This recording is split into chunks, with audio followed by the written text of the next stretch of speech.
Warning: the following video contains concept art from Mobile Suit Gundam, Cyberpunk 2077, The Forever Winter, Armored Goal, Armored Core, Front Mission, Bird Binary, Arsenal Gear, otherwise known as Project Gears, and Killzone Shadow Fall. However, it will also contain original art, made by me.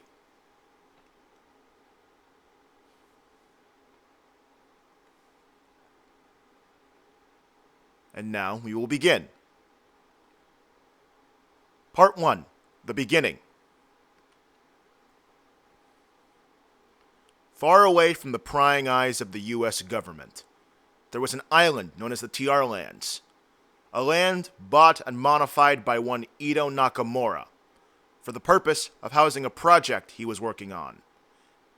This project was the perfect Mechanicus. Ito worked tirelessly to complete his first litter of TR-1 Jim Quells. Once they were completed, Ito finally allowed himself to sit back and rest with his wife, Woundwortia. The Great Evolution. Ito returned to the TR Island after a year, only to be surprised by the advancement of TR society. A clan of TR-1s, named the Kobayashi family, had modified themselves into Gundam types and had taken up the role of community leaders for the newly formed TR-1 Gundam Hazel types. Ito was not only surprised, but proud of this growth. He had surrounded himself with these community leaders, had many talks with them, got to know in depth how they went about modifying themselves. However, Leguizmo's party would not last. He would catch wind of Leguizmo Ale's ascension to the head of state and his unification of the Americas into the superstate known as Superia, and he knew that he had to continue the TR line.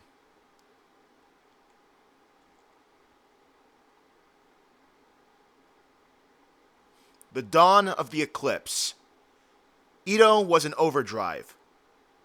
Over the course of 15 years, he had completed four new base models: the TR-2 Bizak, the TR-3 Kihar, the TR-4 Rosette, and the TR-5 Goplant. Ito knew that he had little time before Leguizmo caught on and either killed the project or killed him. Ito sent his wife far, far away and went public with the TRs and spilled every detail about his interactions with them, their development history, and even taunted Leguizmo, telling him that it was too late to stop the project. Ito would go missing shortly after. The Founding War. In the wake of Ito's certain murder, a conflict started brewing. The five families that represent the TRs were starting to fight one another. Eventually, it came to a head, and Ito's grieving wife, Woundwortia, had them settle it in a trial by combat. A mock war between the five families. The Kobayashi family, representing the TR-1s, the Takasuya family, representing the TR-2s, the Zetalios family, representing the TR-3s, the Tricaros family, representing the TR-4s, and the Barazio family, representing the TR-5s. The Kobayashi family would slowly but surely take control of the battlefield, forcing the usually stoic and calm Takasuyas to get desperate, pressuring the airborne Zetalioses to fight on the ground or in buildings, overwhelming the tough defenses of the Tricaros family, and tiring the Barazials out, and then running them down. The Kobayashi family would assume control of the TR Island, but they would gain respect as fair and effective leaders.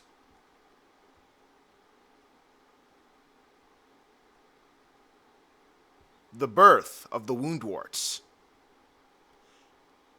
A few years after the Kobayashis took control of the TR Island, they would have sentient factories set up all over the island.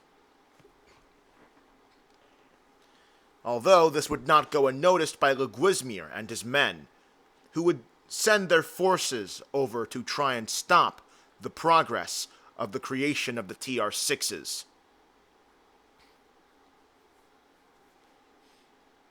The TR Island's greatest minds were brought forth to start work on the final TRs. Between the siege that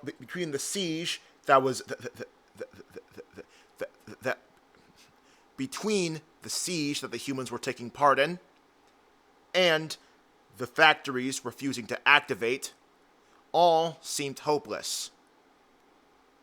But then Ito's wife, Woundwortia, would give up her life force to activate the factories. Being a being of pure psychomu, she, and only she, could do this. And on the new year of 1800, the first 9 Woundworts would walk out of the factory and assume control of the TR Islands.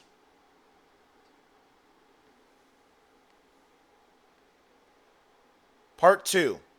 The Rise of Iden Varsharzio. Iden Varsharzio, the 7th and strongest of the first Woundworts, would study under the Kobayashi family matriarch, Valentans Kobayashi.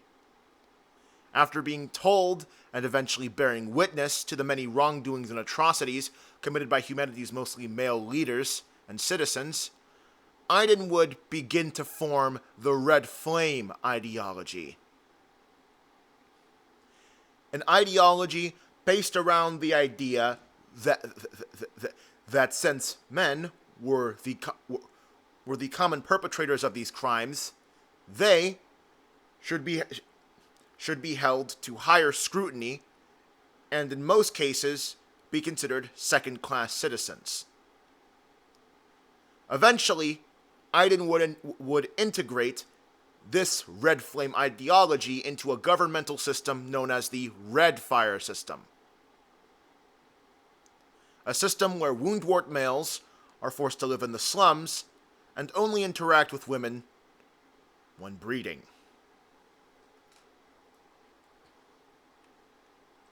Omega's Challenge.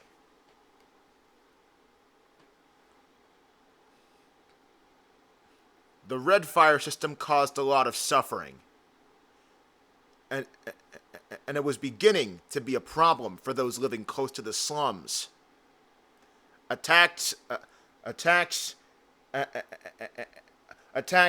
by either side were becoming common.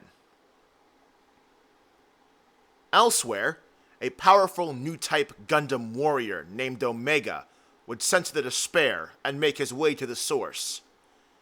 After 3 weeks of walking through Superia, fighting through cops, heroes, and military forces, Omega would arrive in the TR lands. He would snoop around and figure out the gist of what was going on there. Omega would then challenge Iden Varsharzio to a duel. If he won, Iden would change the system to be an equal one. But if he lost, then Iden could do whatever she pleases, even kill him. Iden was cocky, given that she was the most powerful of the original 9 Woundworts. She was confident that she could beat this non-Woundwort Gundam. However, Omega was not just any non-Woundwort Gundam. He was a direct attempt by human engineers to copy what Ito did with the TRs. However, Omega went rogue. Iden didn't know this, and Omega would beat Iden brutally until she cried, leaving her face scarred.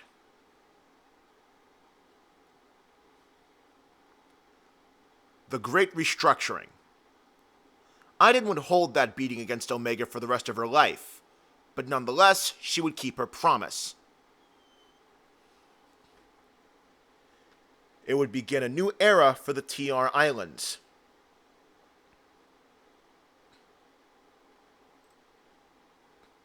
Iden would change the Red Fire system to the highly modular Star system, a system that could be changed depending on the socioeconomic factors of the time, among other things.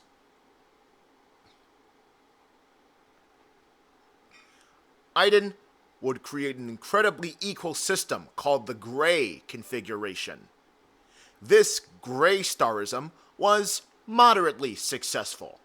No one was necessarily receiving cruel treatment, but the male Woundworts were still heavily affected by the oppression, and they weren't getting the help that they needed. The rise of Blue Starism. Iden and Omega noticed something wrong with the Gray Star system.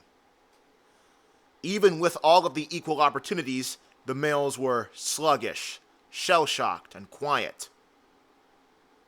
They were traumatized. Despite all of the 15 years that had passed, all of the males had the same temperament, even newborns and children. Iden and Omega came to the realization that Woundwort men were not only depressed, but their spawn were being born with this depression. A change needed to come, and this change would come in the form of a religious group known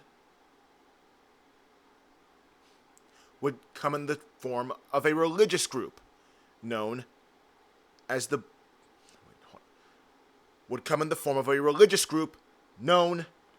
Path of Blue. They would inspire Iden and Omega to form the Blue configuration, otherwise known as the Blue Star system. It was essentially nearly the exact opposite of the Red Fire system, with a lot less slum dwelling and forced breeding. The women would spend as much time coddling and cheering up the males as possible. Of course, this would backfire. Not only did it not make a dent in the amount of depressed men and the amount of depressed boys being born, it would also be physically and mentally taxing on the women. Iden would reverse the change before any more damage could be done.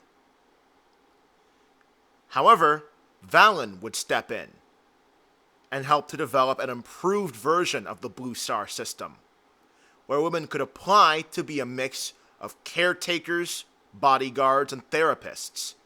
It would be much more successful, as these women were not only treated like high-class citizens with special benefits and paid handsomely, but now the properly trained women who actually chose to partake in this field could be put into specific companion forces, as they were called, that are customized to the needs of the men they were caring for, leading to improved mental states for the less severe patients and quote-unquote signs of a return in severely depressed and even catatonic patients.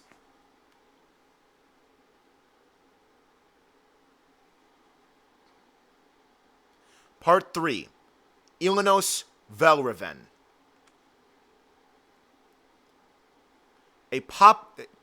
Ilanos Velreven, a popular political figure amongst those who wanted to see the Red Fire system restored.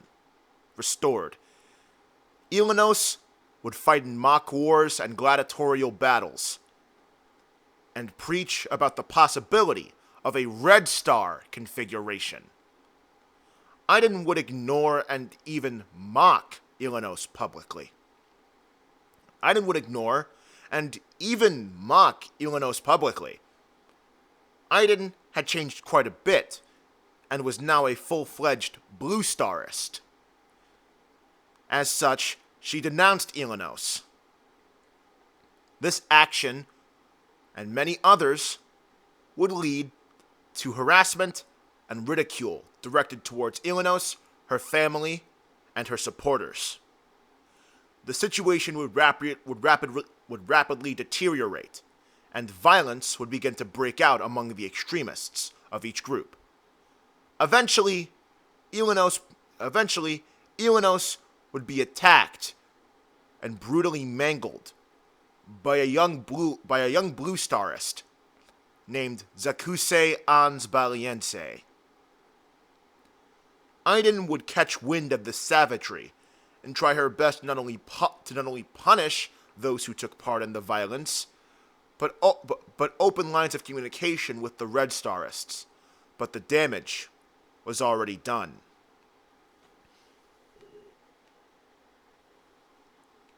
The Tau War.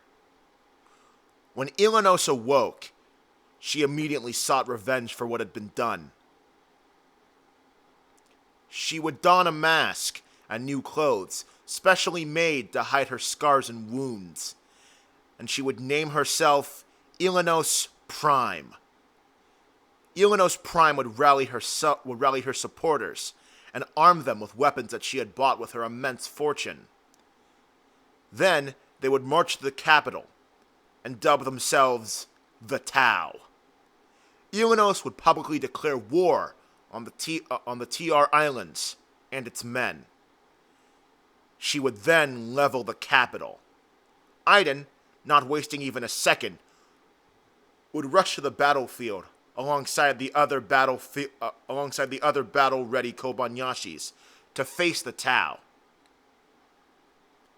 Ilanos and Iden would face off. Iden, while the strongest of the original Woundworts, was not a fighter. She was actually quite bad. Ilanos would take full advantage and tear out Iden's throat and crush her generator before Omega's very eyes.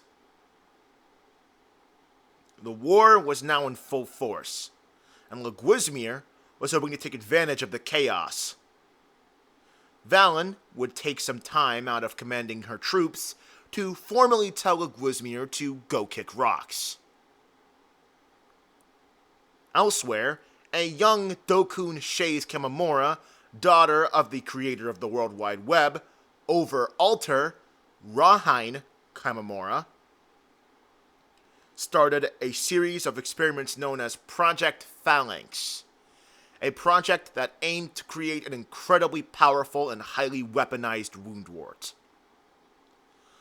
One of the first successful subjects was a woman known as Zeku Maru Olsen Ferraginix.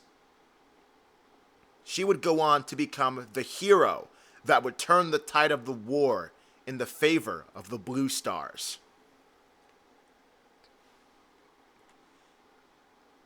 With the help of the other TRs and the overwhelming power of Zeku Maru and the only other living phalanx, Varupen, the Blue Starists would push the Tau back to their headquarters.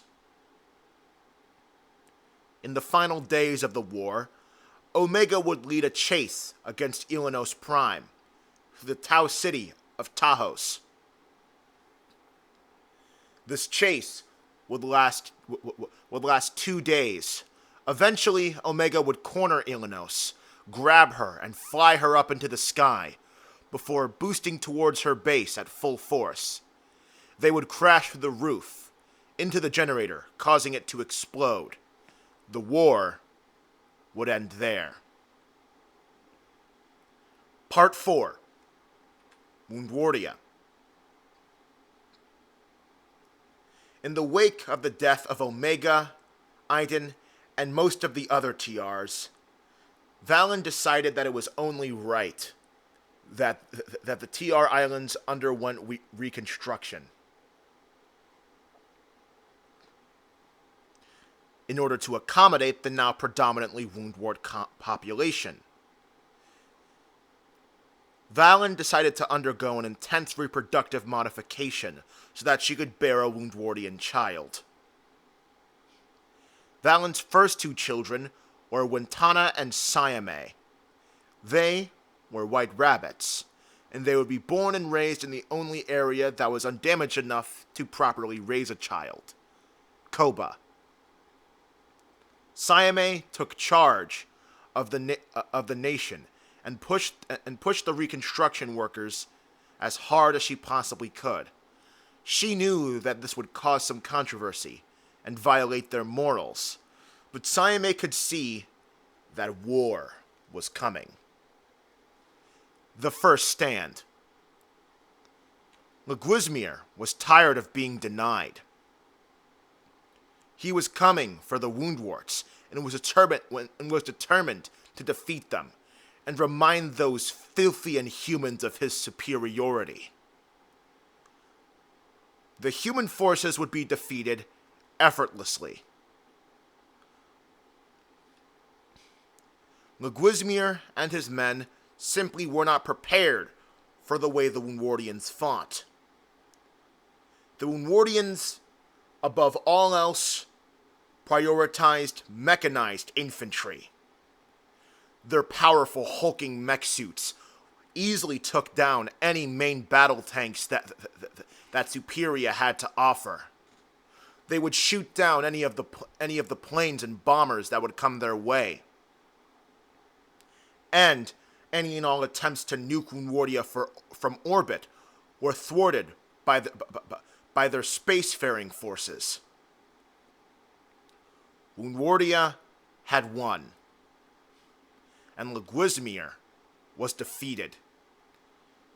He would have his forces withdraw from Woundwortia, and he would never, ever forget about this day.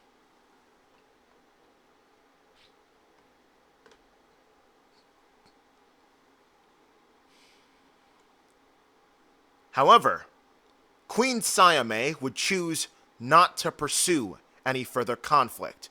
She knew that she had won. And she also could see that everyone, even the bloodthirsty and nigh unstoppable Zeku-Maru, was tired from fighting two wars back to back. Woundwortia, as a nation, was not just fixed at this point, but now it was more of a hovering mega-platform than a country. As such, Woundwortia would retreat to Asia and rebuild further. The 50 years of peace. It had been 50 years since Woundwortia had moved to Asia.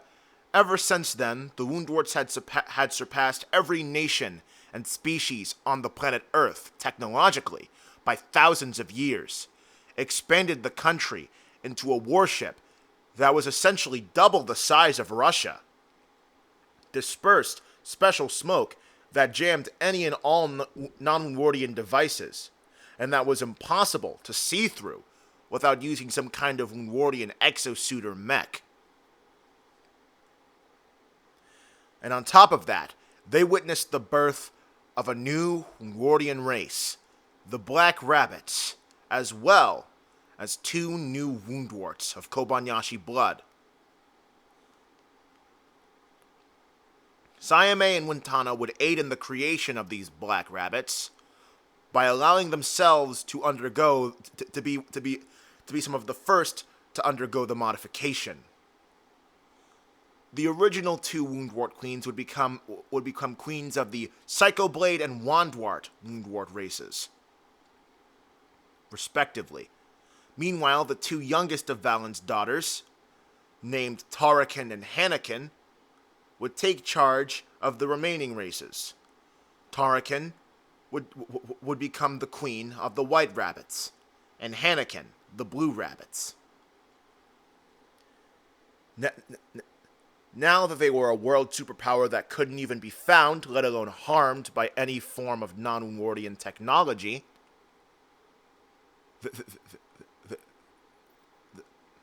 Woundwortia entered a state of peace. The First Dismantlement War.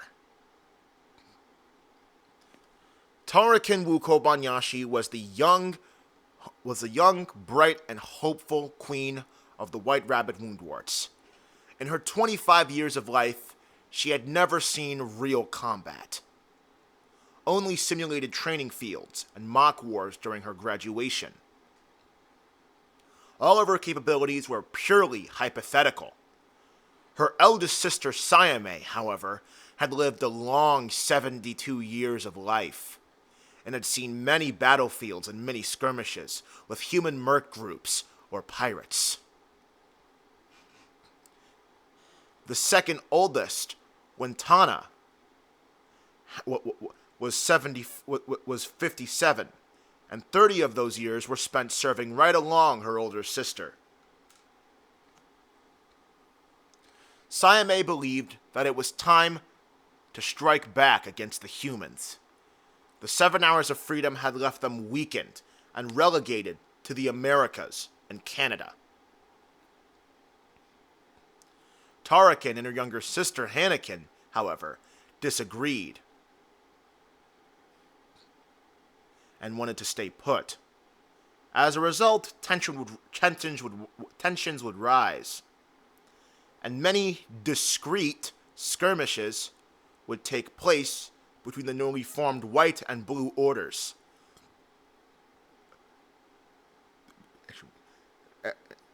As a result, many discreet skirmishes would take place between the newly formed White, Blue, and Black Orders.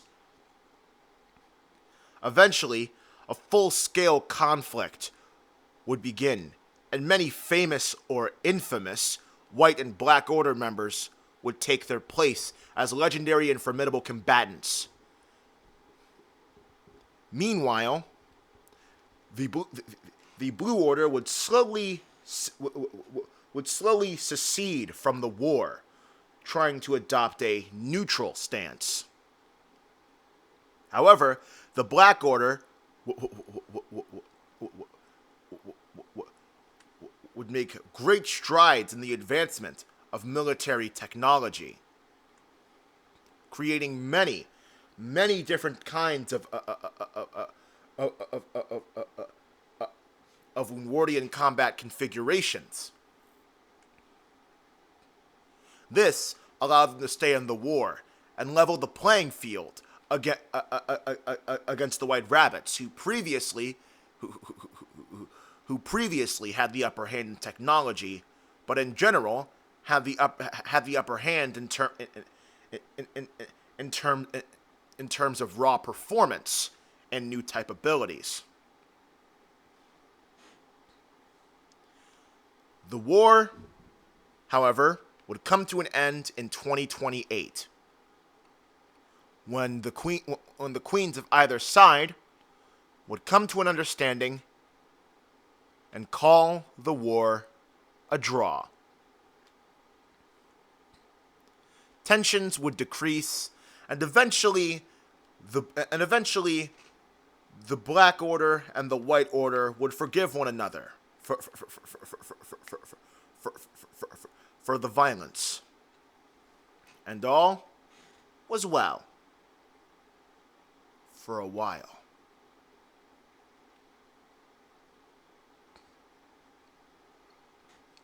The Second Dismantlement War. In the years following the First Dismantlement War, the Blue Rabbit populace would begin to make some noise. The Companion Force women from the state of Yuba felt as if they weren't getting as many breaks as they needed, given the sudden rise of Woundwort male depression in the Hazel City area. At first, this was met by an amicable and mature response from Woundwortian conservatives and other purists of the current phase of Blue Starism. This changed, however, when a nameless terrorist group made up of blue rabbits, traitors, and irregulars staged an attack on a rehab and reformation facility, killing 12 men, 16 companion force workers, and injuring 2 others. This would cause a knee-jerk reaction from the White Order and other Blue Starists, and they would then begin to crack down upon anything that seemed to threaten the current order, anything that they thought would result in another incident. The White Order would go to war with the Blue Order, and the Blue Order was very ill-prepared for combat. They were beaten back and eventually fully defeated. After conceding, there were heavy restrictions placed on the Blue Order. They had lost fully, and there was nothing that they could do. The final part, modern day, the racial conflicts. The Blue Rabbits were now facing racial injustice following the Second Dismantlement War. Because they were banned from using beam weapons, new type weaponry, and mechs and exos of any kind, the Blue Order could no longer protect their people, and had to further rely on the White Order to keep things stable, allowing more injustice to take place. Eventually, things would come to a boiling point when the social justice group known as Blue Hearts would be attacked by the White Order and forced into going on the offensive. They would escape to the Blue Order HQ, but their leader, Lumite Marfate Arjed, or just Lumo, would be captured and tortured. Lumo would be dumped in front of the Arjed family home, face ripped from her skull, hands burnt and broken, entrails ripped out with bits of her broken horns jutting from the open wound, and the word irregular carved into her back. As extensive as these injuries were, none of them were fatal. At least not to Woundworts. Lumo was alive and thankfully had lost conscious early on into the torture. However, Lumo still had to live with these injuries, even with Woundwortian medical technology. Woundwortia as a whole was disgusted by this act of mutilation, and things began to calm down as the Blue Starists began to collectively reflect on their actions. Some would even change ideology completely and began to support the Blue Hearts, even royalty. Lumo would move forward and only get more brazen in response to the support. In spite of her trauma, she would welcome the new White Rabbit allies and make the decision to join the White Order and establish a social justice division. The end. Thank you all for watching. Don't exactly know how long this video was, but I'm sorry it took so long to get out.